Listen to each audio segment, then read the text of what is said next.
네, 인사드리겠습니다. 평안하셨습니까? 제가 마스크를 좀 벗고 오늘 말씀을 나누도록 하겠습니다.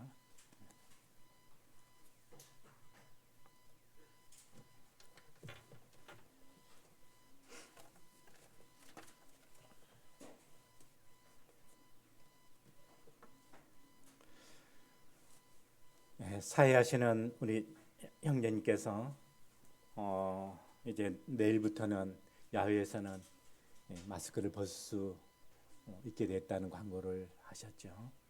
아직 코로나가 완전히 정복된 건 아니지만 그러나 지금 감염자 숫자가 사회적으로 많이 오픈되어 있음에도 불구하고 늘어나지 않은 그런 추세 가운데 있고,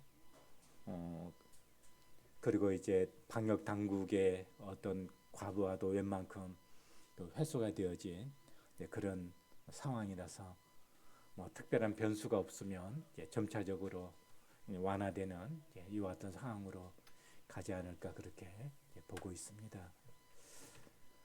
이 말씀을 드리는 것은 그만큼 저희들이 활동하기에 또 교회적인 그런 활동하기에도 자유함이 주어졌다 하는 그런 부분에 있어서 감사를 드리게 되어지죠. 2년이 조금 넘었죠. 시간 동안에 눈에 보이지 아니하는 코로나로 인해서 교회적인 활동이 많이 위축이 되었습니다. 이제 사회적으로 저희들이 자유가 주어진 만큼 교회적인 활동도 다시 회복함을 있게 되기를 바라고 기도하고 있습니다.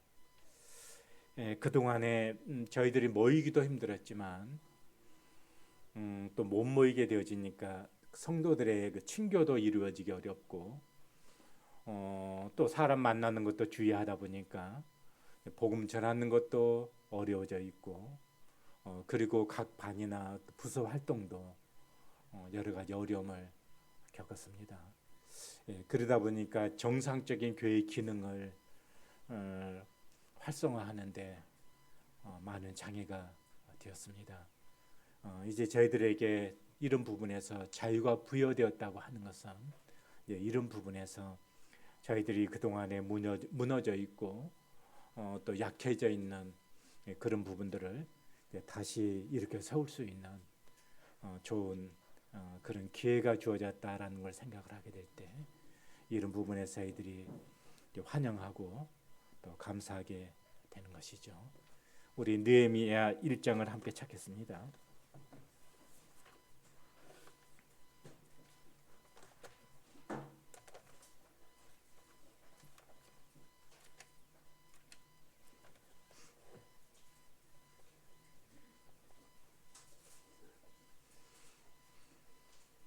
성경의 순서가 에스라, 느헤미야, 에스더 이렇게 되어져 있는데 그 에스라, 느헤미야, 에스더는 시간 차이가 조금 있기는 하지만 그래도 그 이스라엘 백성들이 유다가 BC 586년에 이제 망하게 되면서 바벨론 포로로 잡혀가게 되고 그리고 이제 이방에서 객이되었습니다.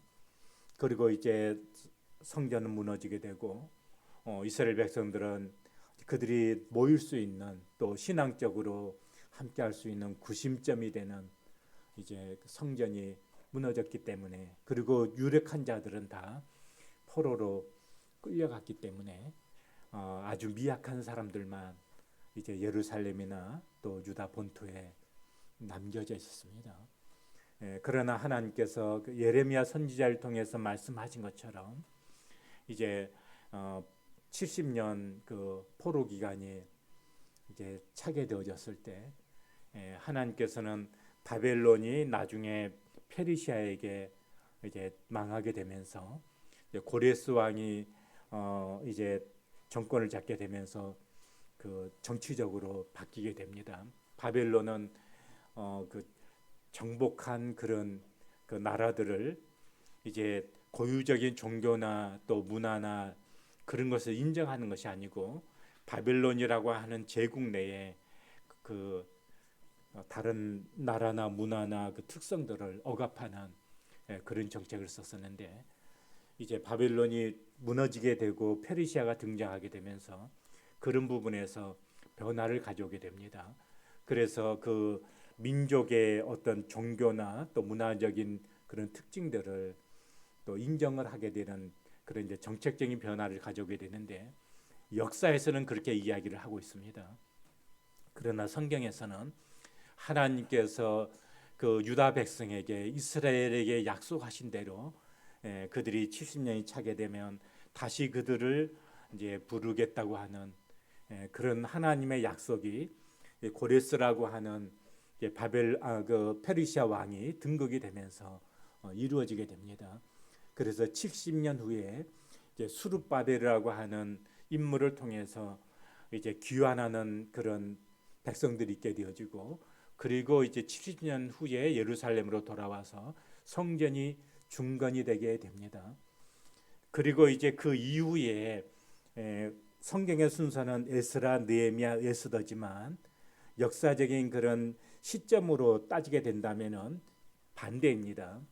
그 에스더, 그다음에 반대가 아니고 그 에스더가 먼저고, 그다음에 에스라가 그 다음이고, 느헤미야가 이제 그 다음이 되어지는 거죠.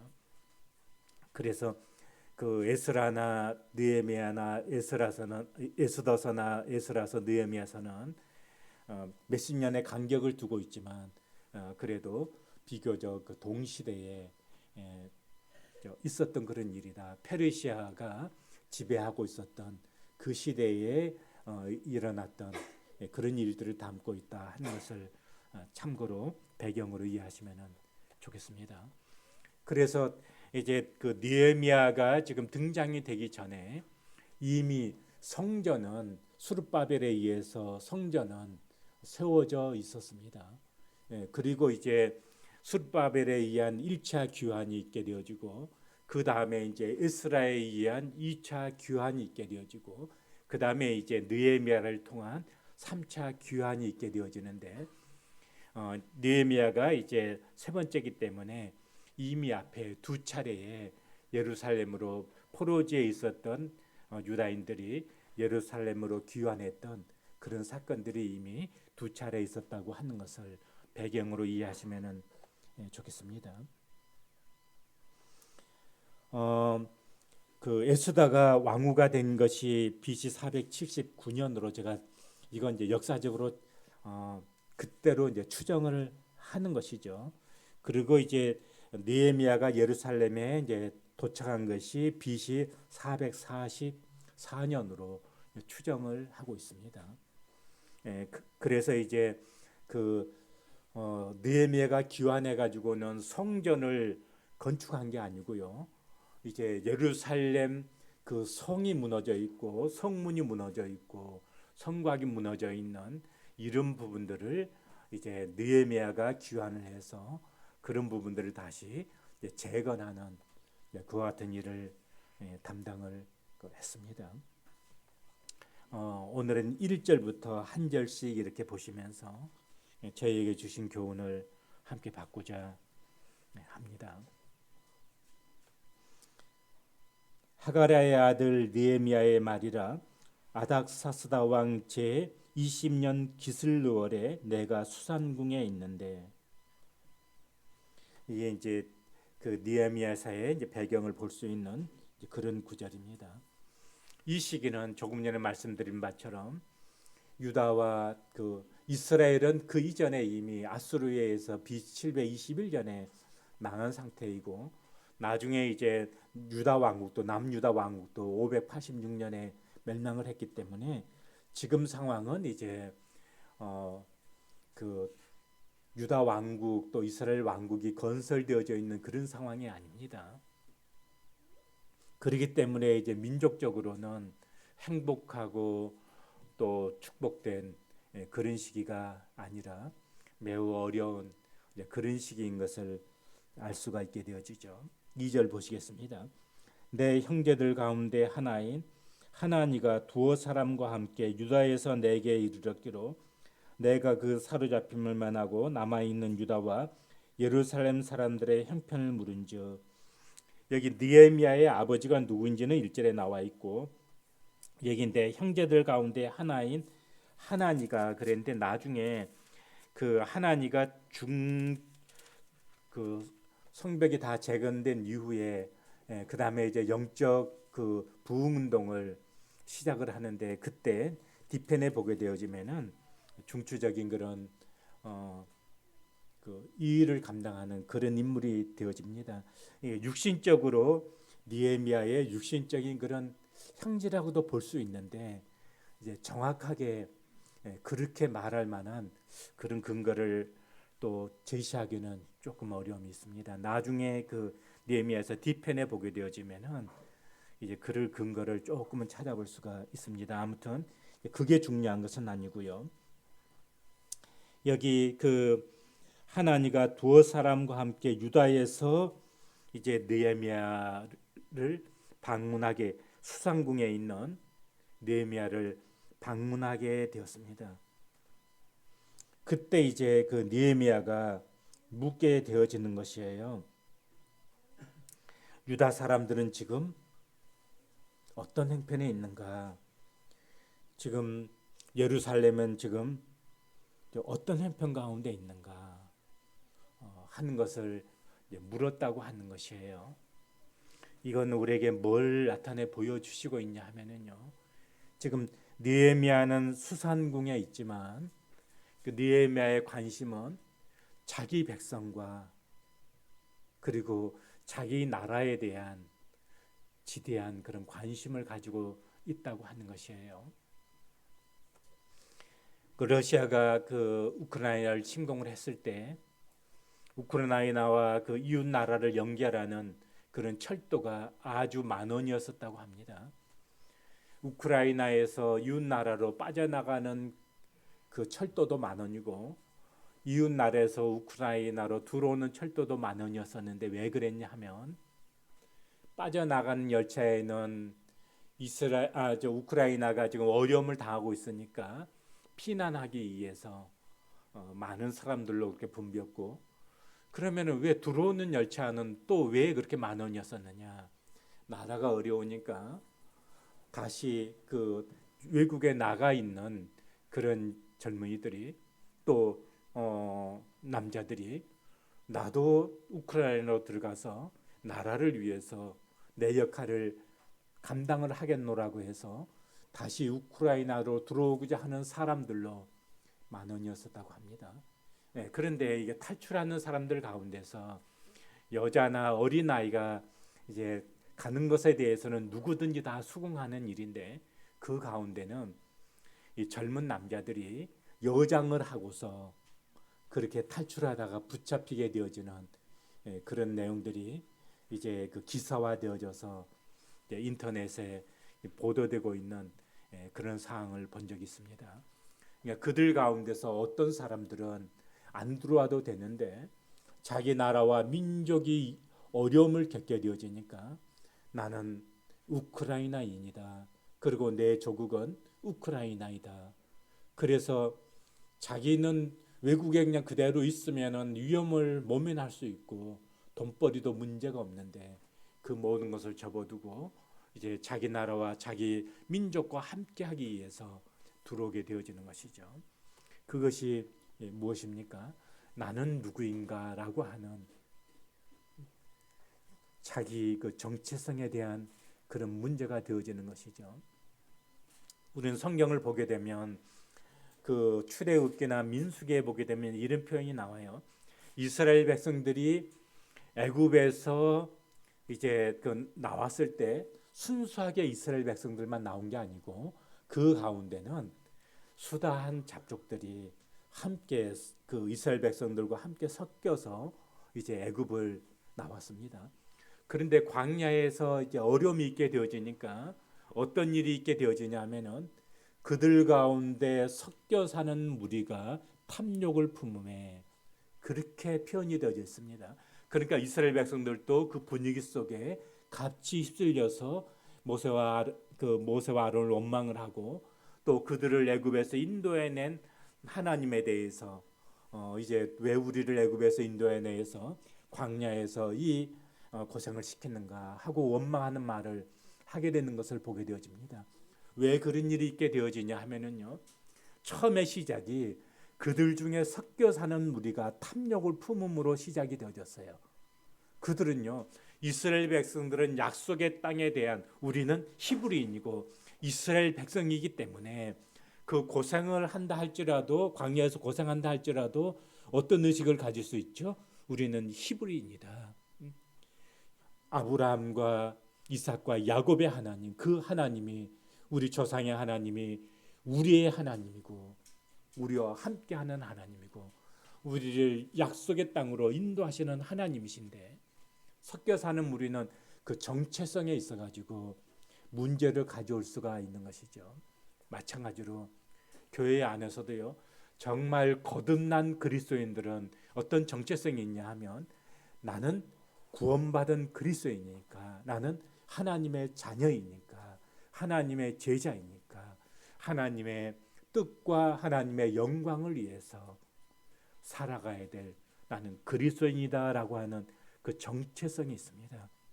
그리고 이 정체성은 그리스도인의 모임인 이 교회는 하나님께서 세운 교회이고, 교회가 어려움이 있느냐 없느냐, 얼마나 양식이 풍족하느냐 풍족하지 않냐, 그런 문제가 아니라 이 교회는 하나님이 세우신 교회이고, 성도들은 하나님이 사랑하는 그분의 양이고 그분의 자녀들이고, 하나님께서는 하나님의 자녀들이 모이는 이 교회에 그분의 시선이 있고 그분의 마음이 있고 또 그분이 이루고자 하는 뜻이 있다고 하는 것을 우리는 알고 있습니다. 그래서 나는 한 지역교회에 소속되어져 있는 그런 교회의 지체이다. 그것이 우리의 정체성이잖아요. 우크라이나인들이 비단 외국에 나가 있어도 나의 조국은 우크라이나이고 나는 우크라이나인이다 라고 하는 그 정체성으로 인해 어려움이 있게 되어질 때 같이 고국으로 돌아오고자 했던 것처럼, 왜냐하면 그들과 나를 분리시키는 게 아니죠.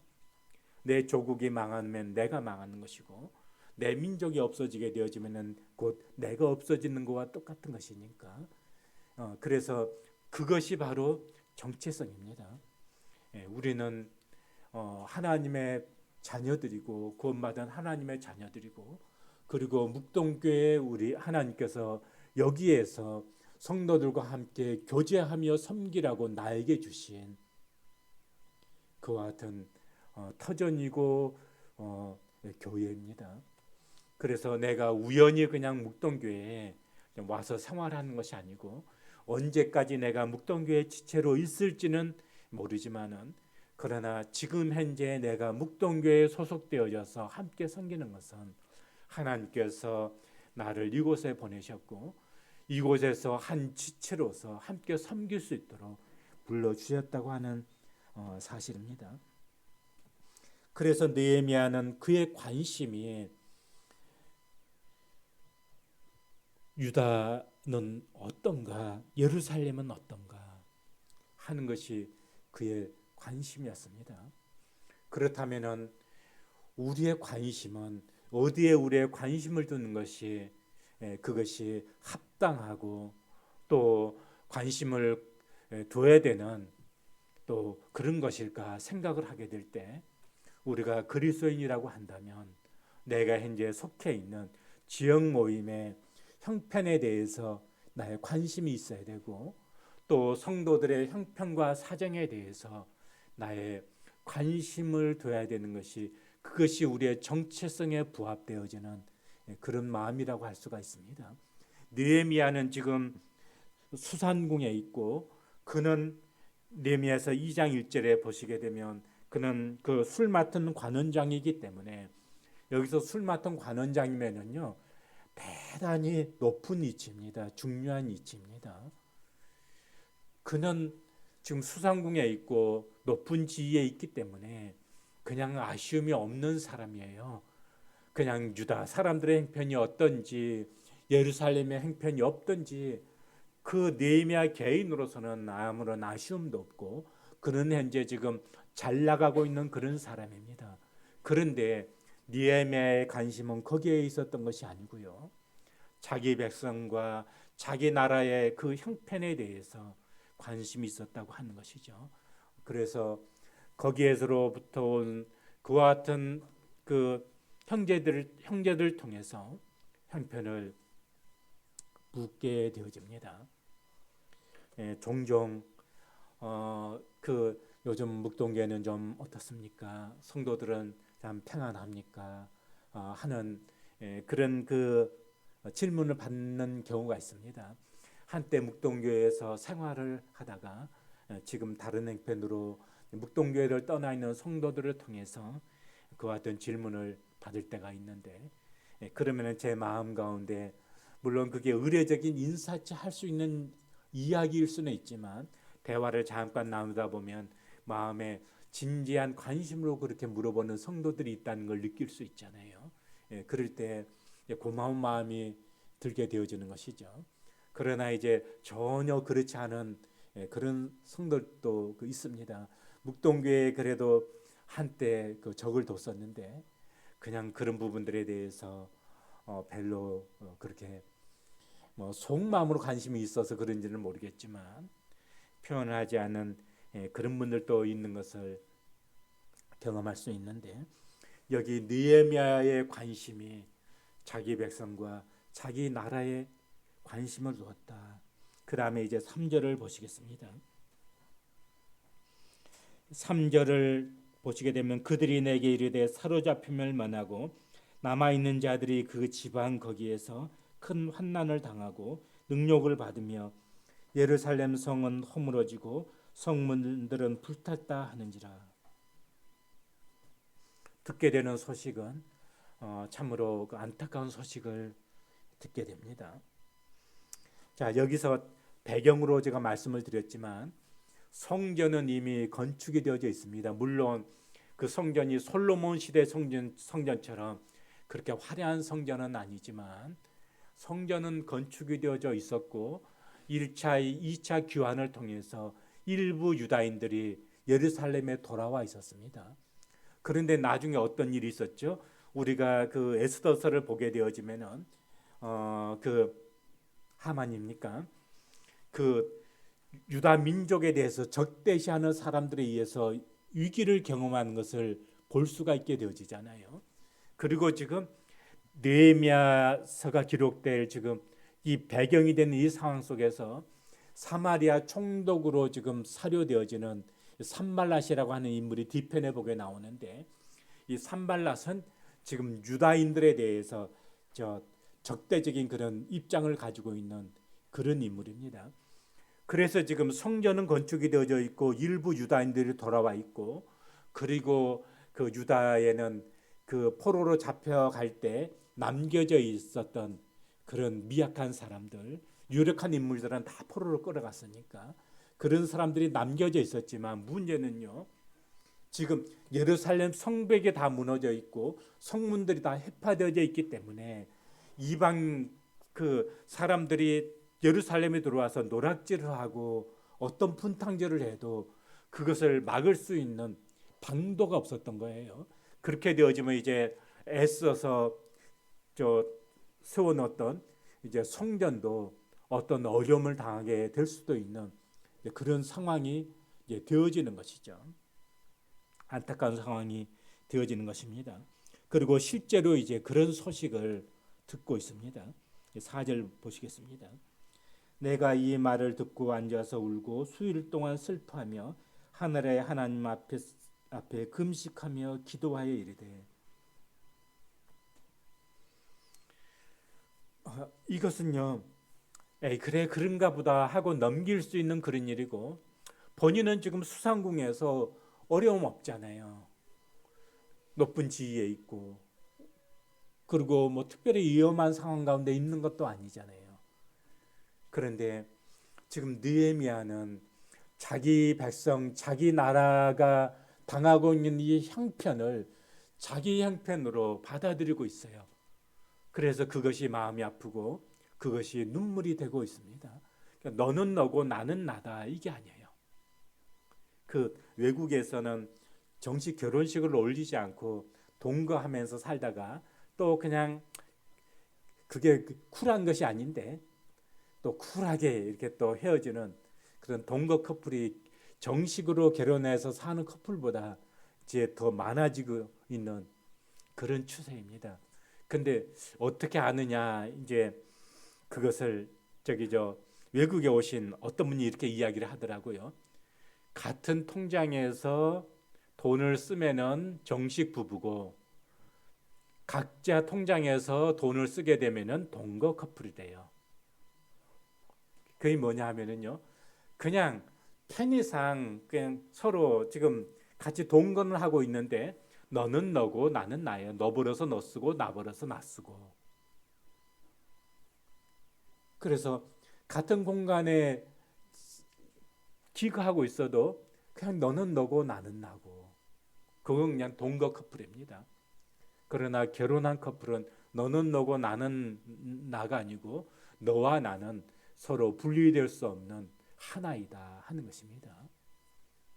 그래서 우리는 묵동교의 지체로서 그냥 동가는 사람들입니까? 한 지체입니까? 그리스도께서 머리 되시고 성경에서는요, 우리는 한 몸의 지체라고 말씀하고 있습니다. 그러면 손이 불편한데 너 손 불편한 거지 발이 나하고 무슨 상관이 있어? 그럴 수 있는 것이 아니잖아요. 우리는 한 지체이기 때문에 입이 불편하면은 먹지를 못하게 되면 입만 문제가 아니라 나중에 발도 문제가 되는 거잖아요. 힘 없으면은 걸어다니기 어렵잖아요. 그래서 한 지체는 그런 것인데 바로 유다와 예루살렘의 이 형편이 나하고 무슨 상관이야? 그럴 수 있지만 느헤미야는 그럴 수가 없었어요. 왜냐하면 자기 백성과 자기 나라와 느헤미야는 그냥 하나이기 때문에. 5절 보시겠습니다. 이르되 하늘의 하나님 여호와 크고 두려우신 하나님이여 주를 사랑하고 주의 계명을 지키는 자에게 언약을 지키시며 긍휼을 베푸시는 주여 간구하나이다. 근데 지금 느헤미야가 기도하고 있습니다. 어떤 문제가 있게 되어지면 우리는 그냥 그 문제 자체에 막 이 문제를 어떻게 해결하지 막 하고 막 왜 그 수르 에스라는 그 동안에 뭐 했던 거야? 먼저 지금 귀국한 그 백성들은 그 동안에 뭐 했던 거야? 뭐 그런 것이 아니고요. 그런 것이 아니고 그 소식을 듣게 되어질 때 하나님 앞에 그 문제를 가지고 기도하는 것을 보게 되어집니다. 우리는 어떤 상황을 맞이하게 되어지면 항상요, 그냥 그 상황 속에 먼저 우리의 생각과 이런 것들이 이제 그 상황 속에 먼저 뺏기게 되어져요. 그럴 때 우리는 어떤 상황 맞이하게 될 때 먼저 그 상황 속에 온통 내 마음과 생각을 뺏기기 전보다 그 문제를 가지고 하나님 앞에 기도하는 것. 왜 우리에게 이 문제가 주어졌고 이 문제의 답은 어디로부터 올 수 있고 어떻게 우리가 이 문제를 이뤄갈 수 있는가. 그래서 느헤미야는 금식합니다. 그리고 기도합니다. 그리고 기도하면서요, 우리의 하나님은 어떤 하나님이신지를 기억해요. 우리가 기도할 때 막 그 언어가 허공으로 날려버리는 그런 말이 있잖아요. 그리고 내 마음에 아무런 의미도 없는 말을 막 중얼거릴 수도 있잖아요. 그리고 내가 누구한테 이야기를 하게 될 때 막 의미 없는 말도 그냥 막 그렇게 할 수 있잖아요. 근데 대화는 그렇지 않잖아요. 내 마음에 어떤 것을 담고 있고 대화하는 상대가 어떤 자인지를 의식하면서 우리가 그에게 내 의사를 이야기를 하잖아요. 우리가 기도할 때도 마찬가지인 거예요. 내가 지금 기도하는 아래는 그분이 어떤 분이신가. 그래야만이 우리의 기도가 실제적인 기도가 되어지고 믿음의 기도가 되어질 수가 있어요. 그래서 개인적으로 기도할 때나 또 성도들이 함께 기도할 때 우리가 지금 기도하는 그분은 어떤 분이신가 하는 것에 대한 그 마음을 가지고 기도하셔야 돼요. 내가 어려운 일이 있을 때 누구 찾아가게 되면 어떤 사람 찾아가게 되죠? 내가 진짜 돈이 필요한데 찾아갔을 때 나보다 더 어려운 그런 빚쟁이한테 찾아가서 내가 이렇게 어려우니까 나 좀 도와줘 이렇게 하지 않잖아요. 그런 것처럼 우리의 기도도 그렇습니다. 우리 하나님은 어떤 분이신가? 그리고 그분은 우리에게 어떻게 말씀하셨는가? 만약 저희 절친이 있는데 참 자네 정말 어려우면 내한테 연락하게나. 나는 지금 여유가 좀 있으니까 그러니까 자네 정말 어려우면 나한테 연락하게나. 그러면 내가 진짜 어려움을 당했을 때 그 말을 기억하고 그 친구를 찾아가든지 만나든지 그렇게 하지 않겠습니까? 그런 것처럼 우리의 하나님은 어떤 분이신가? 그리고 우리에게 어떤 말씀을 해주셨는가?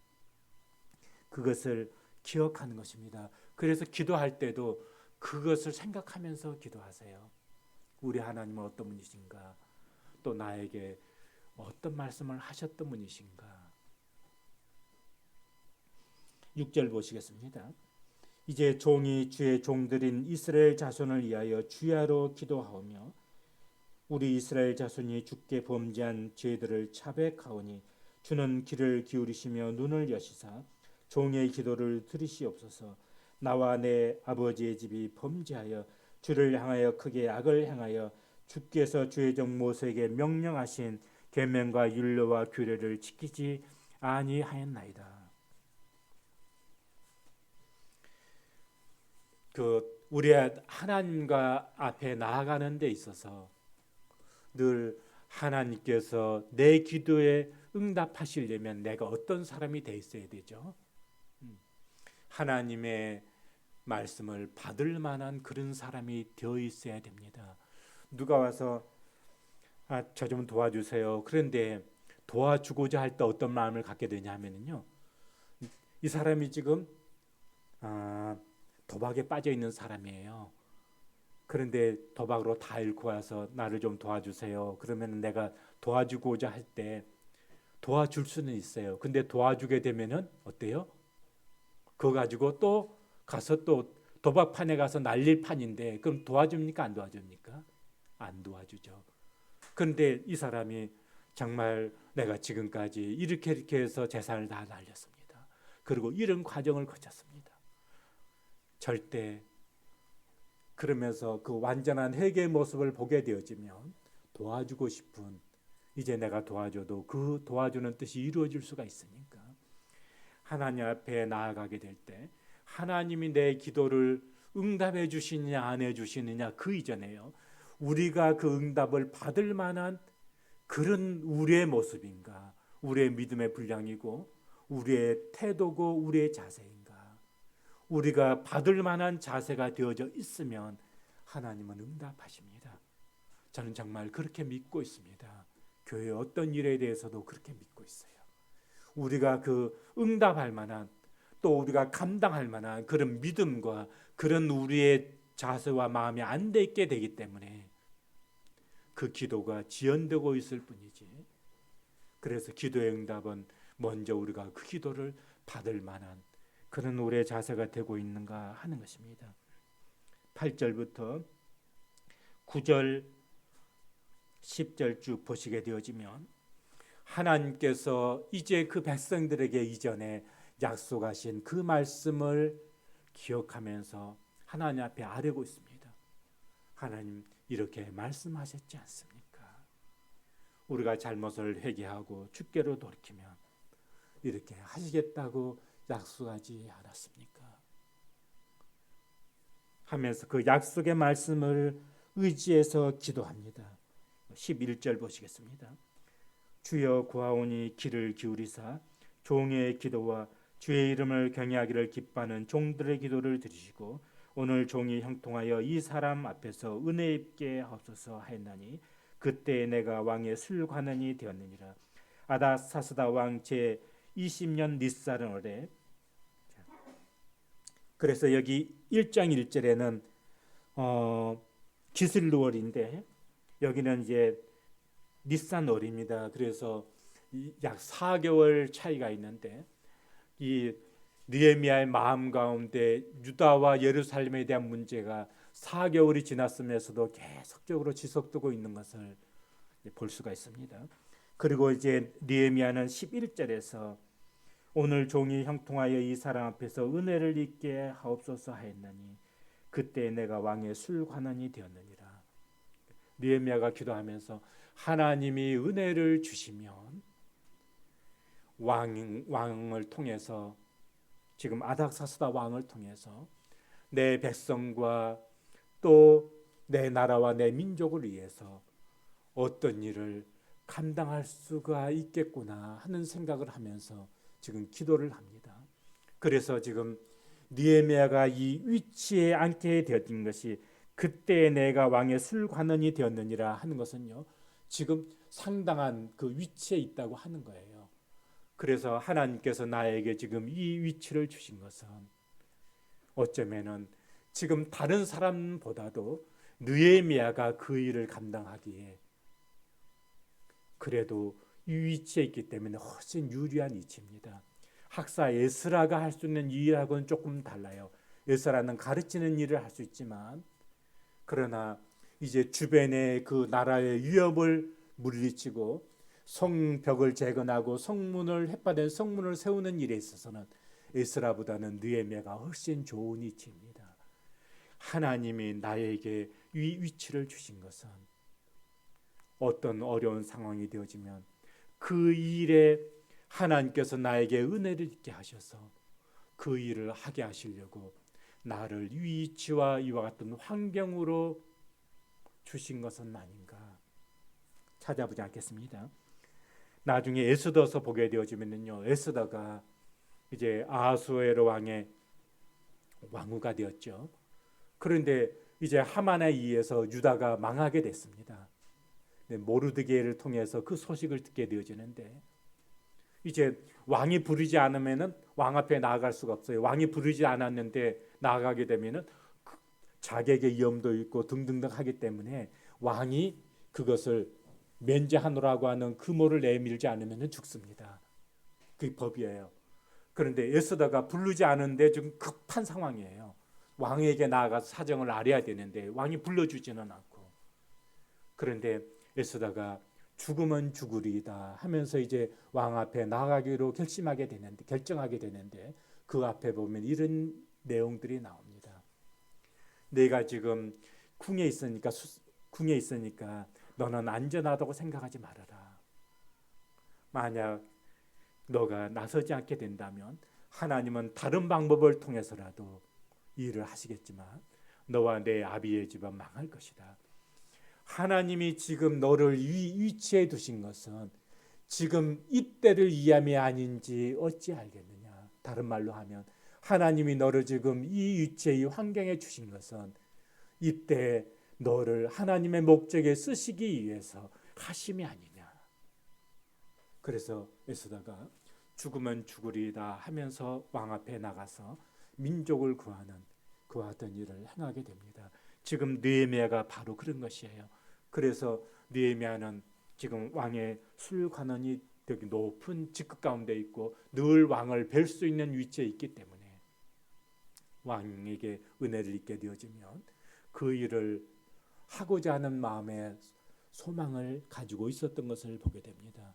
그래서 우리가 기도하게 될 때 다시 이제 묵동교회가 코로나를 통해서 활동이 제약되어졌던 이와 같은 상황 속에서 다시금 이제 활동할 수 있는 그런 자유가 부어졌는데 성도들이 기도해 주셨으면 좋겠습니다. 내가 이 상황 속에서 어떤 일을 할 수 있는가? 지금 묵동교회가 어떤 부분에 허물어진 부분들이 있고 어떤 부분에 지금 참 방비되지 않음으로 인해서 연약이 있고 위험이 있는가? 그런 부분들에 대해서 관심과 기도를 부탁드리고, 그리고 기도할 때 나의 지금 위치에서 어떤 부분을 하나님께서 은혜를 주셔서 어떤 부분을 하나님께서 나를 통해서 감당하시기를 원하시는가 하는 부분에 대해서 기도해 주시기를 바랍니다. 감사합니다.